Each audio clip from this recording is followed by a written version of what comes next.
What's up, friends? This is episode 1 of the Formula One Review Podcast. My name is Cam Brennan, and I am joined by my co-host, Mr. Dave Hogue. Dave, how are you, sir? I am wonderful. So excited that we are back into the F1 season. Yes, we are. Well, I'm fresh off of, I just finished the Australian Grand Prix like 25 minutes ago. So I am still riding the high of the first race of the season. And like you said, I am excited to be able to watch just, this lovely thing called motorsport. And I think we've got quite a bit to talk about. Should we dive right in? Yeah, absolutely. All right. So I'm not going to watch FP1, FP2, and FP3 of every Grand Prix. I just don't have that amount of time on my hands. But I did, actually, I skipped FP3, so I didn't even do it for the first race. But I just, I thought it would be fun to talk through some of the things that we were thinking about as, we were watching the practices and then the qualifying. And of course, we will get to the race,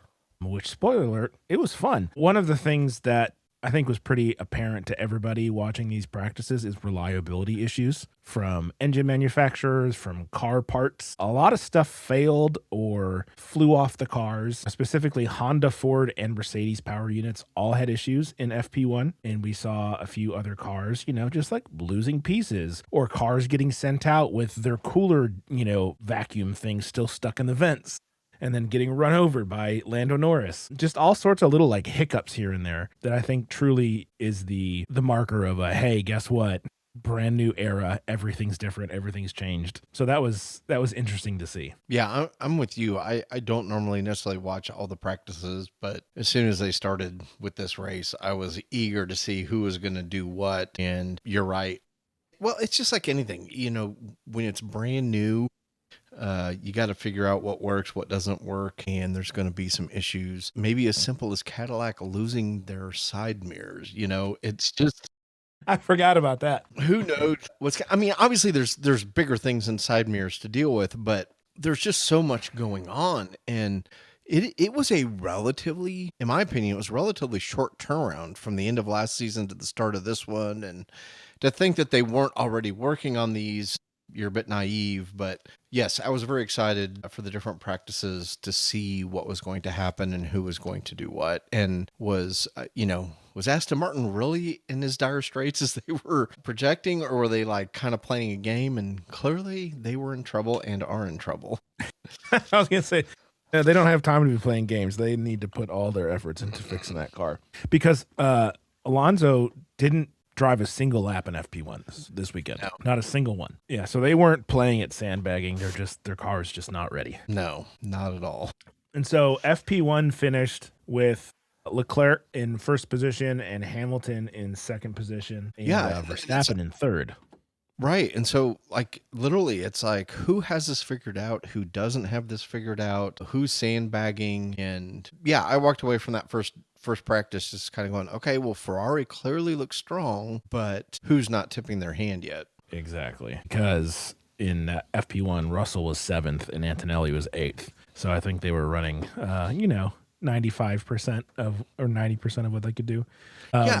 And they had gotten plenty of laps in at the practices, sorting out the cars in Bahrain. So they probably didn't feel like they needed to do much. Yeah. I mean, and it too is that thing.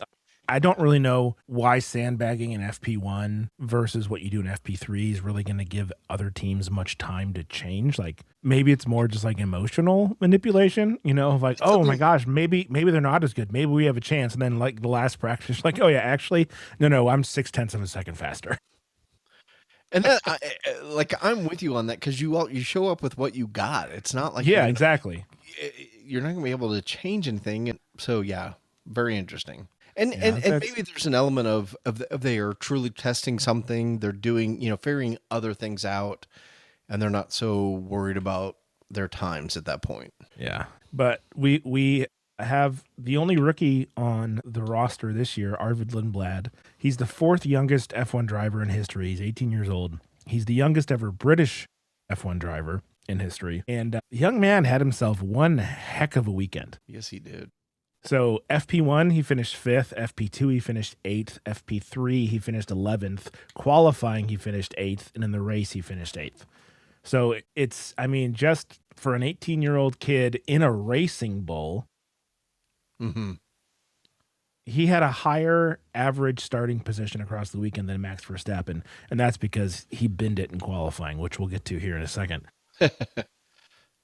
But it's, I mean, just what a good showing for the young guy, you know? Like, kudos to him. Yeah, and I imagine there are people out there that pay super close attention to who these drivers are and what they're doing when they come up. But honestly, I didn't know much about him before the season started, and was a little bit like, well, Yuki Tsunoda's completely gone, right? Yep.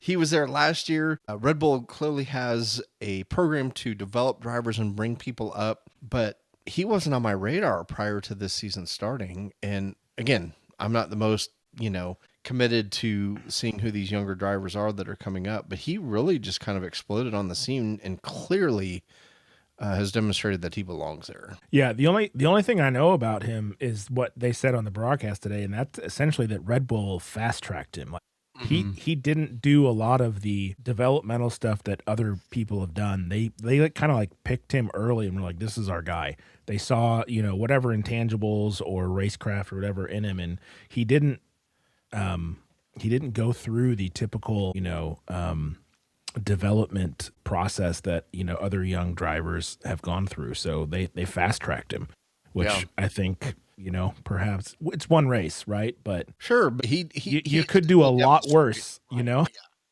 Yeah, and so we haven't talked about this much, but Drive to Survive is on Netflix, and I think it was truly one of the things that has brought Formula One back to the audience that it has. But it's fairly obvious for a lot of those teams that you have a couple of races, a handful of races to prove who you are. And so, when you say it's only one race, well, there are a lot of drivers that probably after one race were being considered on their way out. And I think he has proved that he belongs there.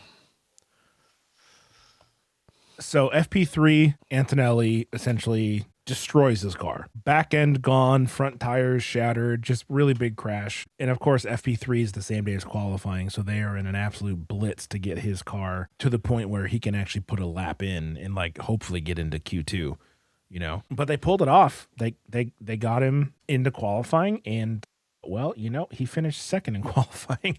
So, not a bad way to recover from just, obliterating the car in FP.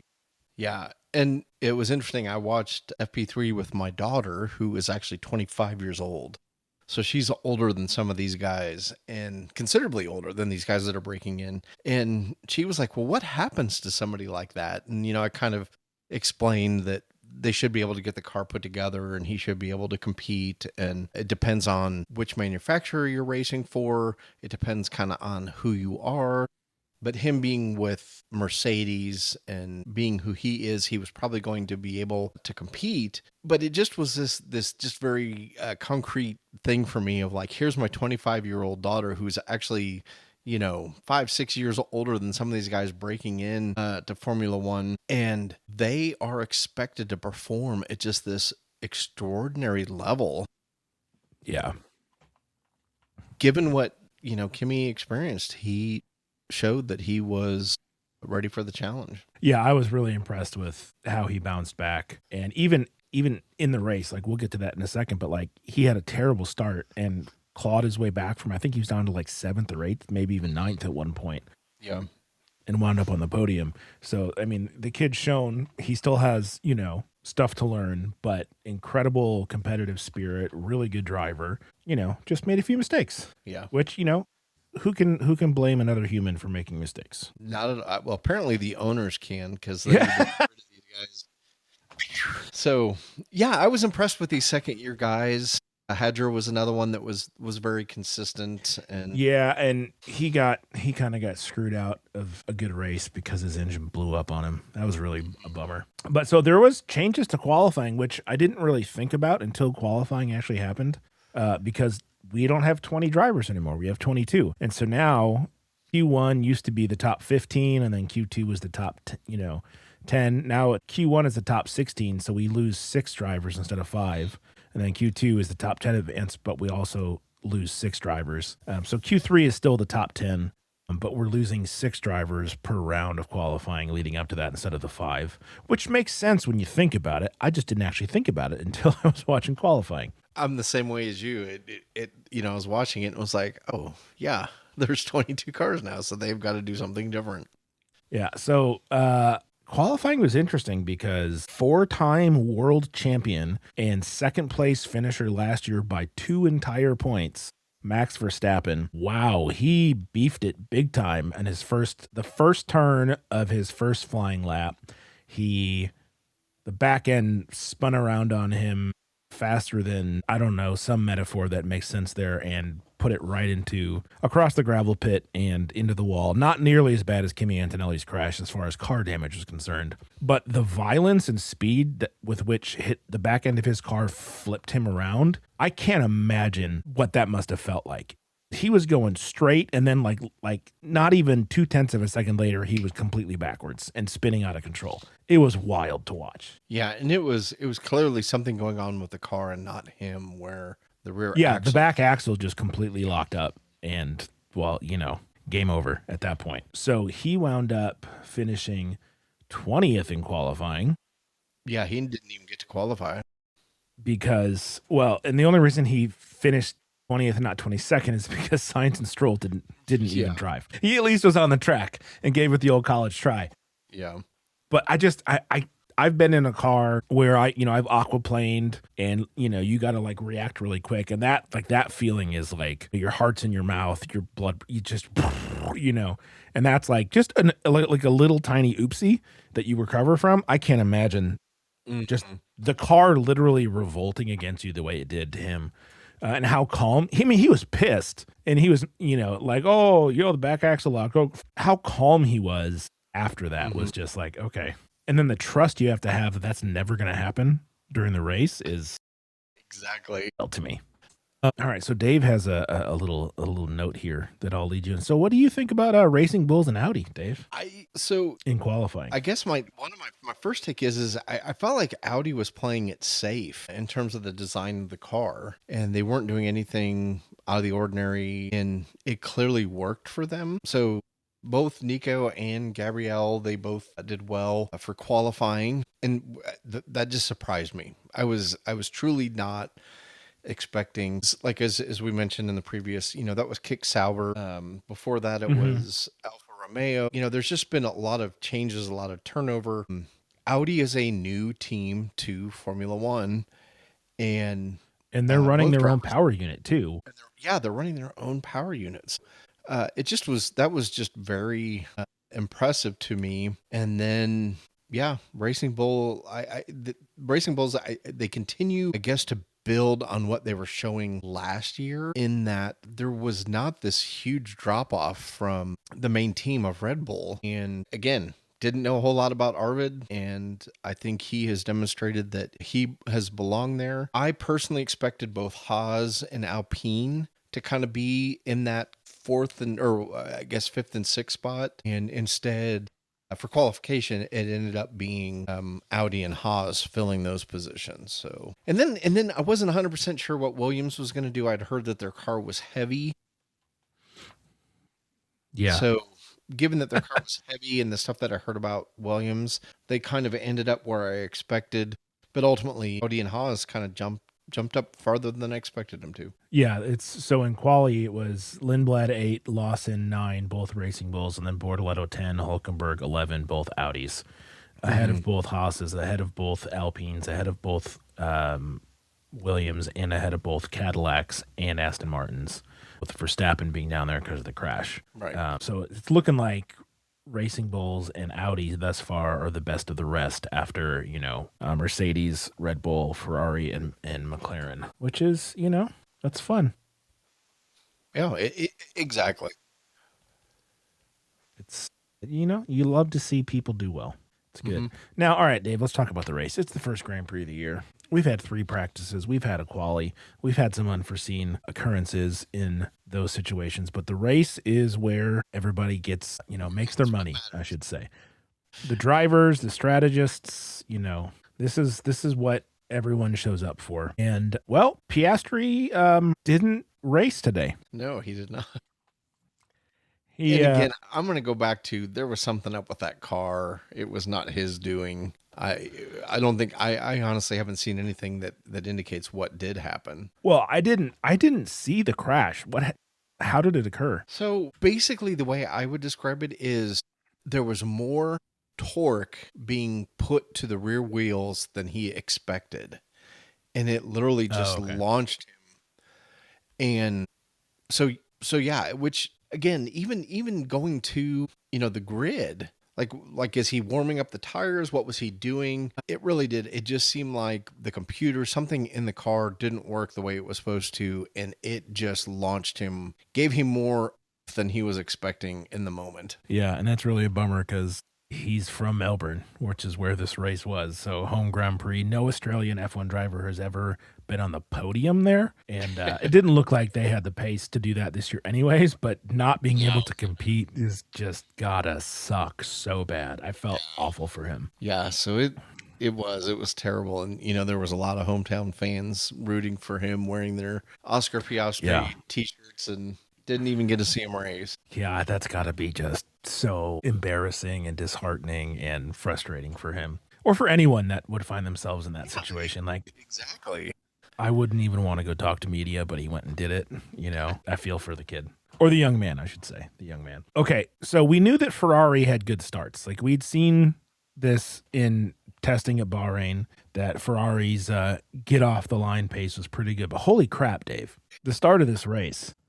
It was a lot of fun. Okay, let's go back to qualifying. So Leclerc was in 4th and Hamilton was in 7th. And in literally 2 blinks of an eye, Charles Leclerc is back into 1st place off the start, and Hamilton's up to 3rd. So, I mean, that's 3 places for Leclerc and 4 places for Hamilton before the first turn. Yeah. That's how fast off the line they are. That's crazy. And I know Antonelli spun his tires, but still, I mean, just their ability to get up to accelerate so quickly and put the drivers in a position to make a move going into that first turn to claim those places was like, okay, this is going to be interesting. Yeah. Yeah, and so Leclerc had mentioned that he had like 20% of his battery, and Russell was like, I had no battery. So Ferrari He didn't has charge his figured- battery. He didn't charge his battery on the formation lap. So again, there was just a brief conversation where they kind of were, kind of saying what they had. And so Yeah. clearly Ferrari has figured something out that the others haven't. And I'm guessing in the next 3 or 4 races, everybody's going to be on the same page. But that start from the 2 Ferrari drivers made for some really, really, really exciting, I would say that opening 15, 20 laps. Lots of, back and forth. They called it yo-yoing where, oh, Leclerc's out front, and Russell comes back, and Hamilton's right there, and Hadjar's there, and there's just all this back and forth taking over with the overtake mode, and it was a really exciting, I don't know, even venture to say like first half of the race, even down, in some of the back markers, there was a lot going on and close calls, and some people, like Gasly and Ocon, shock of all shocks, got into it again a little bit there, but just the active, competitive, aggressive nature of the race I would say probably the first half, first 2/3 was really exciting and unlike what we'd had, recently as far as the amount of overtakes that were happening. And I know people say, oh, well, it's Australia. It's a place that you can overtake easily.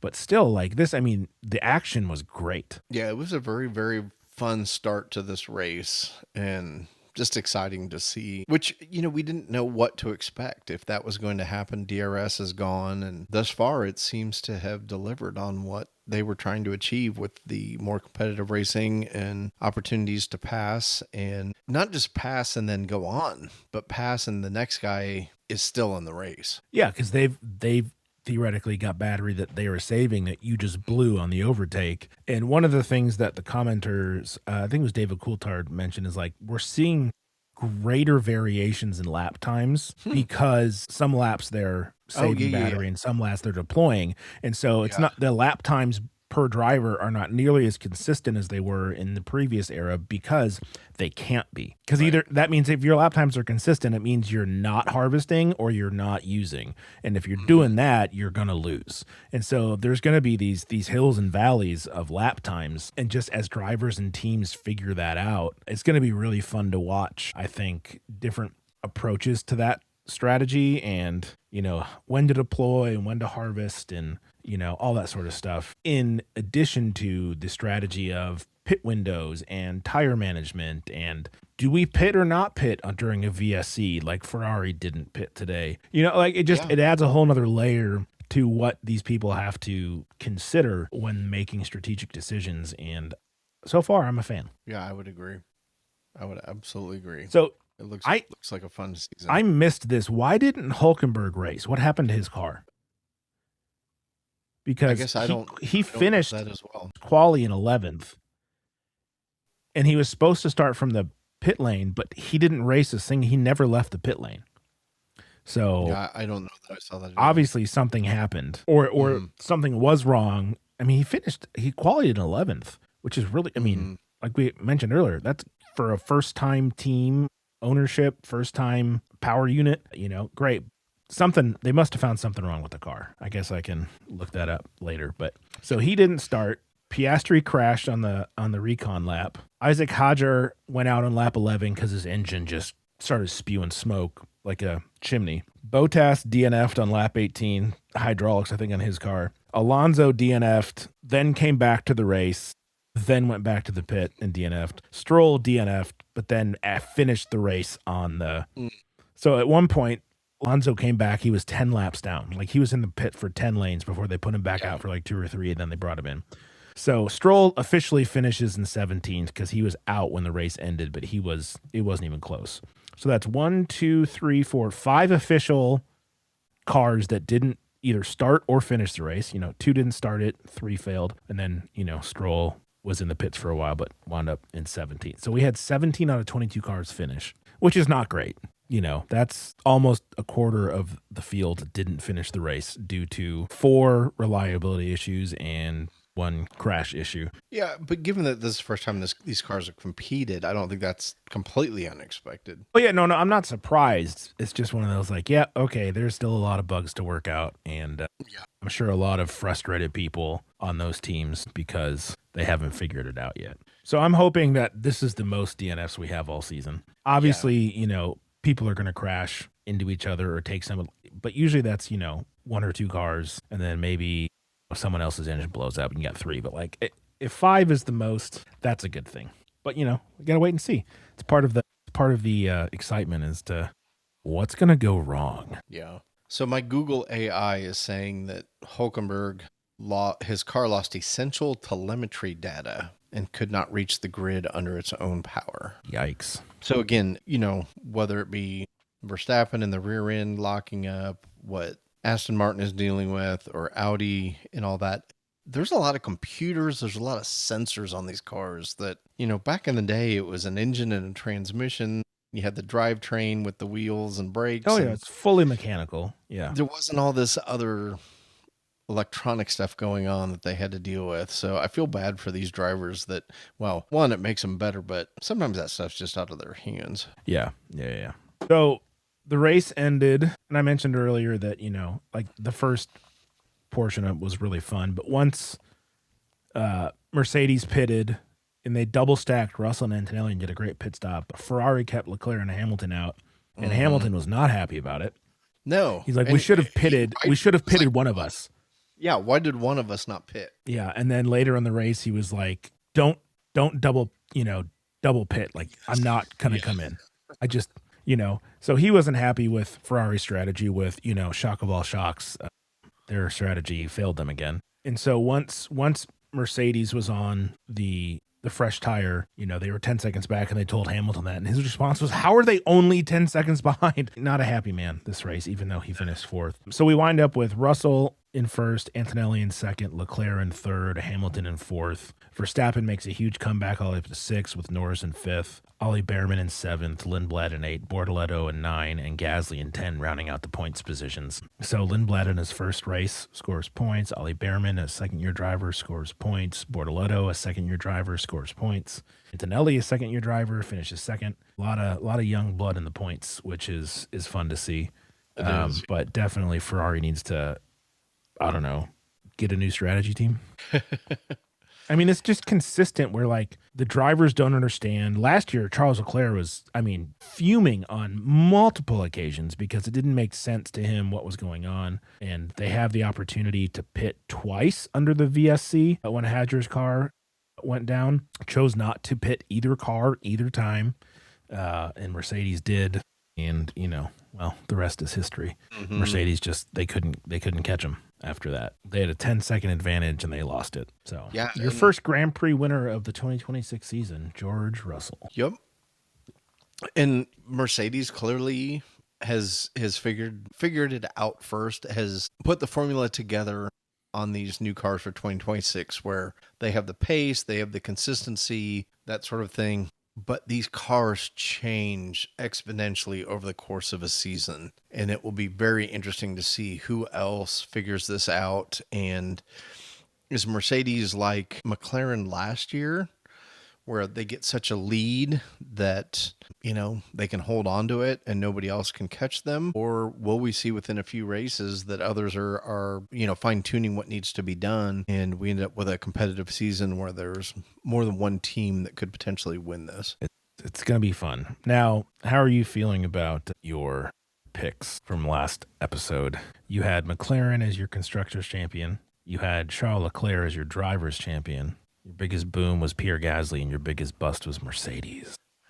So I think I shared with the McLaren pick, I was kind of doing that based off they had two of the best drivers. And I feel like this weekend it was shown fairly quickly that, so McLaren has good drivers. You know, you got Leclerc and Hamilton at Ferrari. So the question mark for me was Red Bull and Mercedes and Antonelli. So Antonelli and Hadgers are the two. And they both, to me, proved that they're fully capable of outperforming, you know, Piastri and Norris as a duo if their car is, Yeah, you know, if the car's reliable. yeah, then those, you know. So to me, I still feel good about my pick with McLaren, but I guess I'm just saying that these new guys have shown that, yeah, there's a lot of potential for the young drivers to make a difference and to score points. I mean, I feel good about my pick with Mercedes. I feel like they have the most to lose and not rooting against them whatsoever. In fact, I found great joy in much of the expression that Toto Wolff demonstrates when he knows that the camera is on him. And, you know, I also saw some other things on, you know, little reels on different social media where Toto was encouraging Antonelli and just excited for him. And to me, he takes joy in seeing these drivers succeed. Mm-hmm. I'm going to say that there are other no longer team principals that made it about them. And I just feel like Toto, there's just a difference between, you know, he's a coach. He desires to see these young guys have success. It's really not about him. So anyway, I think Mercedes has the most to lose. That doesn't mean they will, but with being a brand new package, I think a lot of the others can figure this stuff out, and it could get interesting. Yeah, Pierre Gasly, I'm not going to hitch my wagon to that one so much as, like I said, Haas and Audi, even Red Bulls. There's a lot of evidence that the other teams are figuring it out in terms of the best of the rest. So, and I still like Leclerc. I'm going to be rooting for him this season, I think, all the way through. So, how about you? Yeah, and Leclerc just got married too, which is fun. Yeah. Darn shame he's so, you know, rich and handsome. So, must be. But as far as my picks go, okay, so my constructor's pick was Ferrari, which right now feels pretty good. You know, obviously they finished third, fourth, not first, second. But if they can figure out some of the race pace stuff, then again, their driver duo is crazy good. My driver pick was Piastri, who crashed on the recon lap, so not looking great right now. Biggest boom, Carlos Sainz, also not looking good because the car he'd drive is fat. Yeah. Still like Carlos Sainz. Think he's a real good driver. Think he's a funny dude. But he's hitched to a car that is out of shape. And feeling pretty good about my biggest bust, which is Red Bull, because Verstappen beefed it due to a reliability issue that caused his car to crash, and Hadjar's engine exploded. So, you know, I'm 50-50 on my picks right now. Two of them I think I'm I'm optimistic about, and 2 of them, not so much. But, Piastri's not going to crash before the race starts, probably ever again this season. So No. we'll see. Yeah, and I am. I'm curious to see if Red Bull can figure it out. And I'm not completely 100% sold on Ford engines yet. Yeah. All right. Well, up next, Dave, we have the Chinese Grand Prix, which is a completely different track to Australia in the fact that it's a dedicated racetrack. It's not a street track, and it has far more high braking corners that are going to allow these cars to recharge their batteries faster. So I think it's going to be a fun race, but it'll be interesting to see how different it is from the Australian Grand Prix in the way that, the battery is deployed and recharged, and whether it rains or not.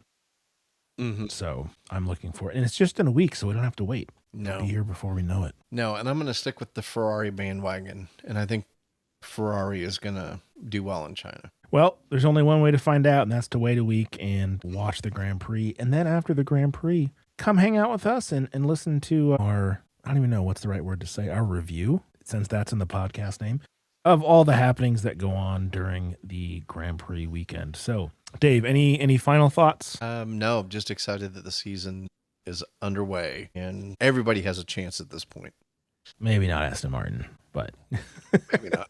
But yes, mathematically, everyone is still alive and hope abounds. Indeed. All right, friends. Well, this has been our review of the Australian Grand Prix, and we will be back in 1 week with all of the coverage for the Chinese Grand Prix. I'm looking forward to it, Dave. I know you are as well. We will talk to you soon.